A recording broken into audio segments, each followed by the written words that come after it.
Welcome friends to my channel Kriti learning blog. आज मैं आप लोगों को मुंशी प्रेम जी की लिखी हुई बहुत ही प्रसिद्ध कहानी ठाकुर का कुआं पढ़ाऊंगी।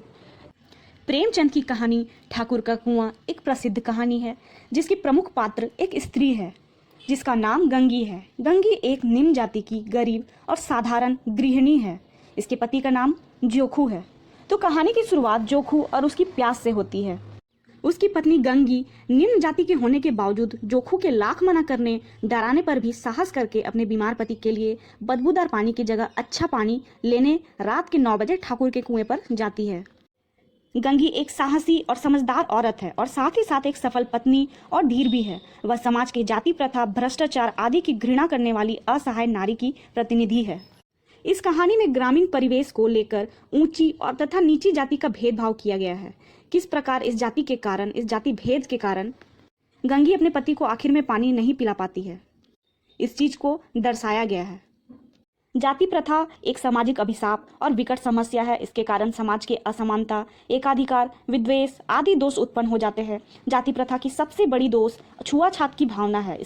इसके कारण संकीर्णता की भावना का प्रसार होता है और सामाजिक राष्ट्रीय एकता में बाधा आती है। जाति के नाम पर निम्न वर्ग के लोगों को कई प्रकार की यातनाएं सहनी पड़ती है। उन्हें अपनी जिंदगी स्वतंत्र रूप से जीने में बाधा होती है। तो प्रेमचंद जी की ये कहानी ठाकुर का कुआं इसी जाति पाति के कुप्रथा पर आधारित है। तो चलिए इस कहानी को अब शुरू करते हैं। जोखू ने लोटा मुंह से लगाया तो पानी में सख्त बदबू आई। गंगी से बोला, यह कैसा पानी है? मारे बात से पिया नहीं जाता, गला सूखा जा रहा है और तू सड़ा पानी पिलाई देती है। गंगी प्रतिदिन शाम को पानी भर लिया करती थी। कुआं दूर था, बार बार जाना मुश्किल था। कल वह पानी लाई तो उसमें से बू बिल्कुल न थी। आज पानी से बदबू कैसी? लोटा नाक से लगाया तो सचमुच बदबू थी। जरूर कोई जानवर कुएं में गिरकर मर गया होगा, मगर दूसरा पानी आवे कहाँ से? ठाकुर के कुएं पर कौन चढ़ने देगा? दूर से लोग डांट बताएंगे। साहू का कुआं गांव के उस सिरे पर है, परंतु वहां भी कौन पानी भरने देगा? कोई कुआं गांव में है ही नहीं। जोखू कई दिन से बीमार है। कुछ देर तक तो प्यास रोक के चुप पड़ा रहा, फिर बोला, अब तो मारे प्यास के रहा नहीं जाता, ला थोड़ा पानी नाक बंद करके पी लूं। गंगी ने पानी ना दिया। खराब पानी पीने से बीमारी बढ़ जाएगी, इतना जानती थी, परंतु यह ना जानती थी कि पानी को उबाल देने से उसकी खराबी जाती रहती है। बोली, यह पानी कैसे पियोगे? ना जाने कौन जानवर मरा है, कुएं से मैं दूसरा पानी लाए देती हूँ। जोखू ने आश्चर्य से उसकी ओर देखा। दूसरा पानी कहाँ से लाएगी? ठाकुर और साहू के 2 कुएं तो हैं, क्या एक लोटा पानी ना भरने देंगे? हाथ पाँव तुड़वा आएगी और कुछ ना होगा। बैठे चुपके से, बामन देवता आशीर्वाद देंगे, ठाकुर लाठी मारेंगे, साहू जी 1 के 5 लेंगे। गरीबों का दर्द कौन समझता है? हम तो मर भी जाते हैं तो कोई द्वार पर झांकने नहीं आता, कंधा देना तो बड़ी बात है। ऐसे लोग कुएं से पानी भरने देंगे? तो कहानी की शुरुआत होती है जोखू और उसकी प्यास से। जोखू को प्यास लगी हुई रहती है तो उसकी पत्नी गंगी उसे पीने के लिए पानी देती है। जैसे ही जोखू पानी पीता है तो उससे बहुत ही तेज बदबू आती है। तो उस बदबू के कारण वो फिर गंगी से कहता है कि ये कैसा पानी तुमने मुझे दिया है, इससे बहुत ही ज़्यादा बदबू आ रही है। इस बदबू के कारण मुझसे पानी बिल्कुल भी पिया नहीं जा रहा है और गला तो सूखा जा रहा है, लेकिन ऐसा सड़ा पानी तुम मुझे पिला रही हो कि मुझसे पिया नहीं जा रहा है। तो गंगी जो थी वो प्रतिदिन पानी शाम को ले आया करती थी। जिस कुएं से वो पानी लाया करती थी वो कुआं बहुत ही दूर था, वहाँ बार बार जाना बहुत ही मुश्किल था। तो वो कल वहाँ से पानी जब लाई थी तो उसमें जरा भी बदबू नहीं थी और आज उसमें बदबू आ रही थी। तो गंगी सोच में पड़ गई कि आखिर ये बदबू कैसे आ रही है इस पानी से? कल तो पानी में बिल्कुल भी बदबू ना थी। तो फिर से वो लोटा में नाक लगाकर सूंघती है कि सच में बदबू आ रही है कि नहीं। तो उसे सूंघकर वो जान पाती है कि उसमें सच में बदबू आ रही है। तो फिर वो सोचने लगती है कि आखिर ये बदबू कैसी होगी। तो वो सोचती है कि जरूर कोई जानवर मर गया होगा पानी में, इसीलिए ऐसा बदबू आ रहा है। लेकिन अब वो दूसरा पानी आखिर लाएगी कहाँ से? वो कुआं तो बहुत दूर था, बार बार जाना बहुत ही मुश्किल था। फिर वो सोचने लगती है कि पास में ठाकुर का कुआं है, लेकिन ठाकुर के कुएं में अगर वो जाएगी तो वहां पे आके उस कुएं से पानी लेने कौन देगा?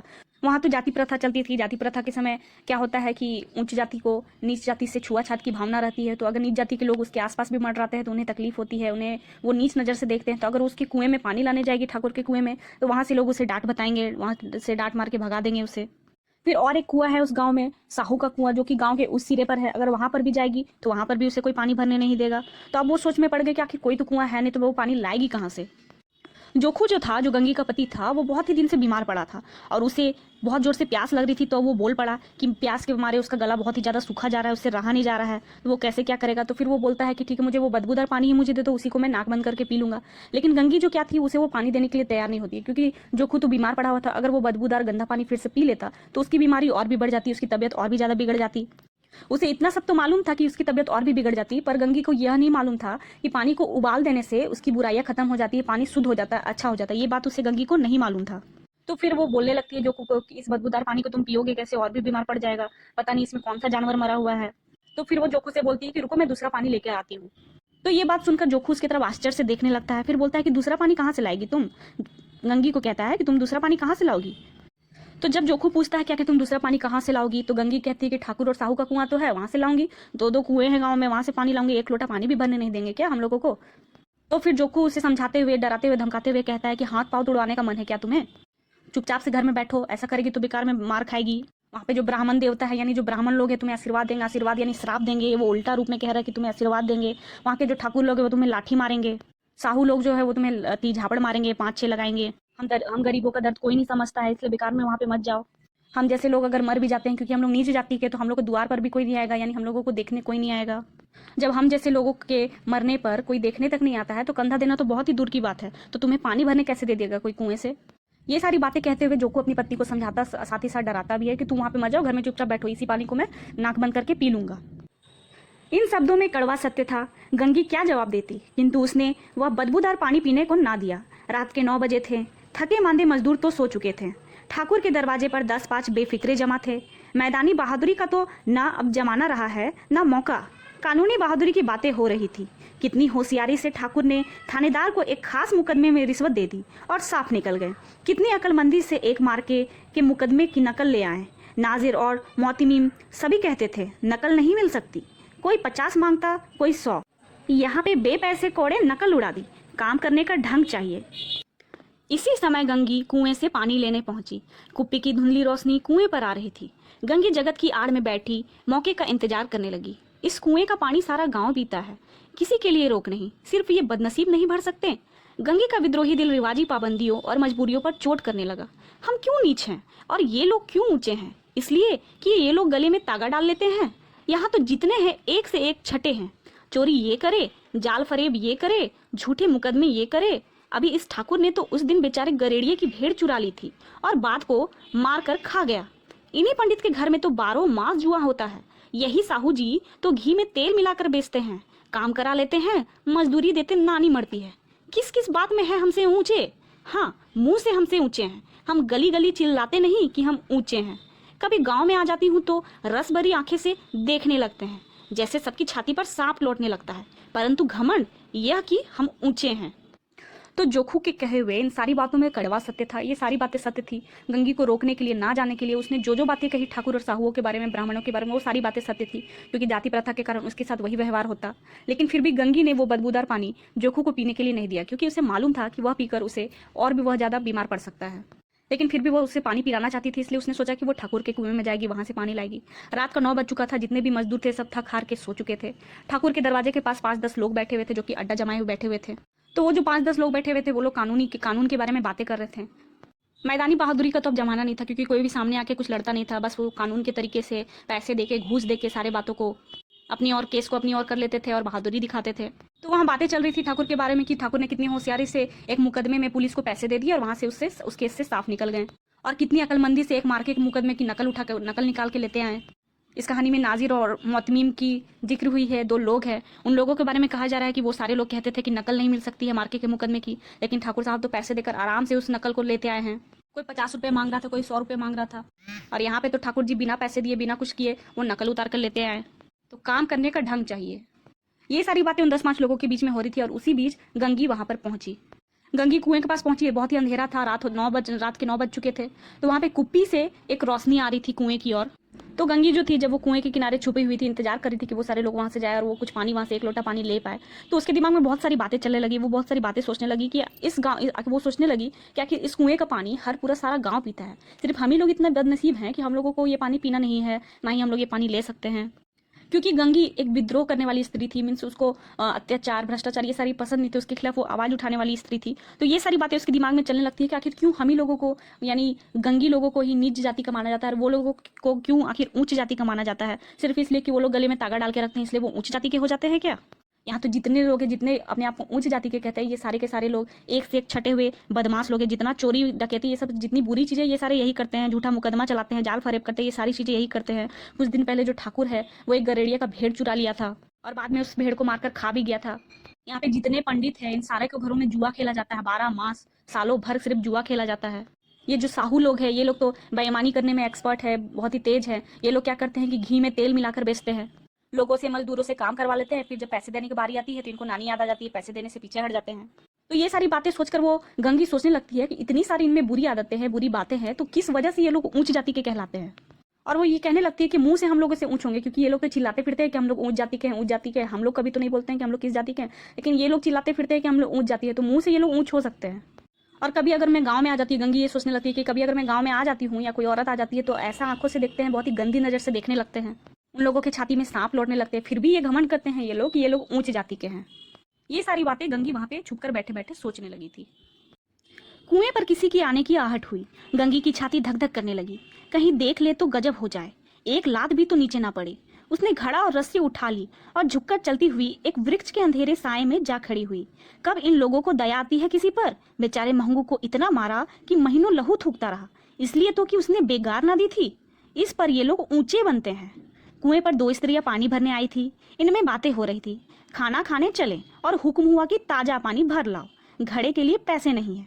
हम लोगों को आराम से बैठे देखकर जैसे मर्दों को जलन होती है। हाँ, यह तो ना हुआ कि कलसिया उठाकर भर लाते, बस हुक्म चला दिया कि ताजा पानी ले आओ। जैसे हम लौंडिया ही तो हैं। लौंडिया नहीं तो और क्या हो तुम, रोटी कपड़ा नहीं पाती, 10-5 रुपए भी छीन झपट कर ले ही लेती है। और लौंडिया कैसी होती है। मत ले जाओ दीदी, छीन भर आराम करने को जी तरस कर रह जाता है। इतना काम किसी दूसरे के घर में कर देती तो इससे कहीं आराम से में रहती, ऊपर से वह एहसान मानता। यहाँ काम करते करते मर जाओ, पर किसी का मुंह ही सीधा नहीं होता। तो फिर गंगी को कुएं पर किसी के आने की आहट सुनाई देती है। डर के मारे गंगी की छाती धक धक करने लगती है, वो डर जाती है। वो सोचने लगती है कि अगर उसे कोई पकड़ ले तो फिर गजब हो जाएगा। बेचारी गंगी फिर डर के अपना घड़ा और रस्सी दोनों उठा लेती है और झुककर छुपते हुए एक वृक्ष के अंधेरे साए में जाकर खड़ी हो जाती है।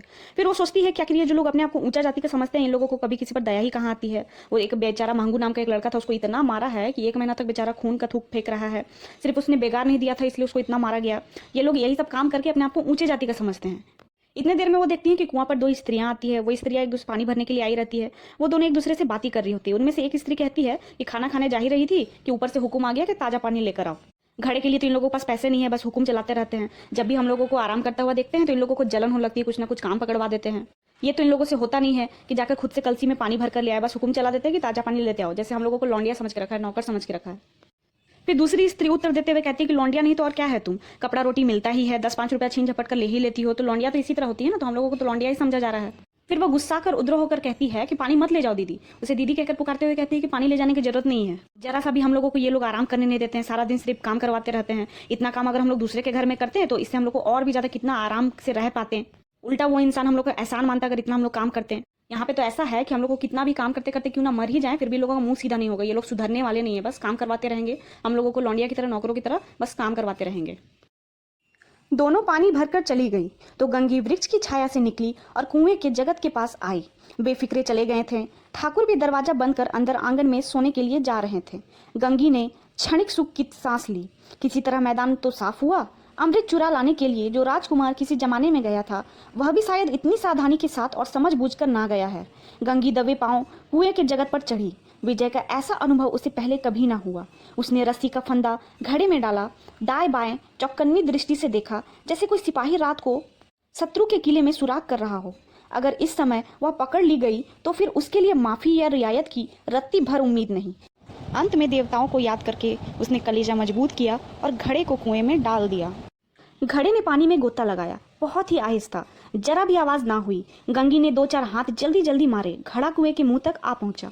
कोई बड़ा सहजोर पहलवान भी इतनी तेजी से उसे ना खींच सकता था। गंगी झुकी कि पेड़ को पकड़कर जगत पर रखे कि एकाएक ठाकुर साहब का दरवाजा खुल गया। शेर का मुंह इससे अधिक भयानक ना होगा।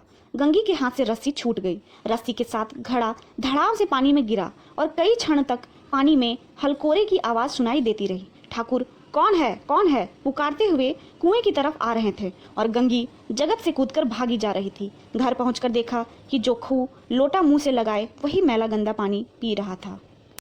तो फिर क्या होता है कि जब दोनों स्त्रियां पानी भरकर फिर चली जाती हैं, उसके बाद गंगी धीरे से उस वृक्ष की छाया से निकलती है और कुएं के पास जा पहुंचती है। वहाँ पे जो बेफिक्रे अड्डे जमाए बैठे हुए थे वो लोग भी जा चुके थे। ठाकुर भी अपना दरवाजा बंद करके सोने जा रहे थे। फिर गंगी को सांस में सांस आती है, थोड़ा सुख का महसूस लेता, आराम से सांस लेती है कि चलो वो सारे चले गए, वो पानी ले सकती है। वो सोचती है चलो किसी तरह मैदान तो साफ हुआ।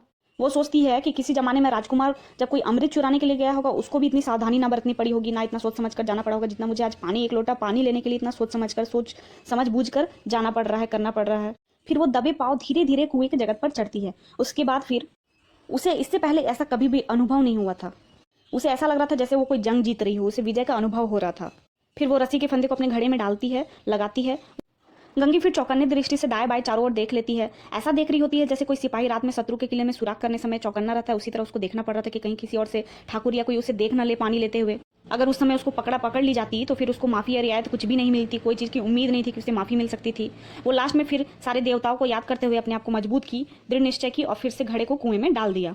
घड़ा कुआं में गिरता ही गोता लगाने लगा, हिलने लगा धीरे धीरे, बहुत ही धीरे से वो पानी को निकाल रही थी, जरा भी आवाज़ नहीं कर रही थी। पर जल्दी जल्दी 2-4 हाथ मारी उसका, फिर उस घड़े को जैसे वो ऊपर तक आने ही वाला था, जैसे ही उसे वो कुएं के जगत पर रखी, वहाँ पे चबूतरे में रखी उस घड़े को, साथ ही साथ ठाकुर का दरवाजा खुल गया। ऐसा लगने लगा जैसे कोई शेर का मुंह खुल जाता है, उतना जितना भयानक होता है उससे भी ज़्यादा भयानक लगने लगा उसे वो समय। फिर डर के मारे गंगी का हाथ से रस्सी छूट जाता है। उसके बाद फिर जो घड़ा है वो पानी कुएं में फिर से धड़ाम से गिर जाता है, वहीं पे गोता लगाने लगता है, हिलने लगता है। तो फिर ठाकुर वो आवाज़ सुनकर वो चिल्लाने लगता है कि कौन है, कौन है, कुएं के पास कौन है। उसके बाद फिर वो गंगी डर के मारे वहां से भाग निकलती है। फिर वो घर जाकर पहुंचती है किसी तरह, तो वो देखती है कि जोखू उसी गंदे पानी को अपने मुंह से लगाए हुए पानी को पी रहा था। तो आखिरकार इस कहानी में गंगी अपने पति को, जोखू को, सुरक्षित साफ पानी पिलाने में असफल रहती है।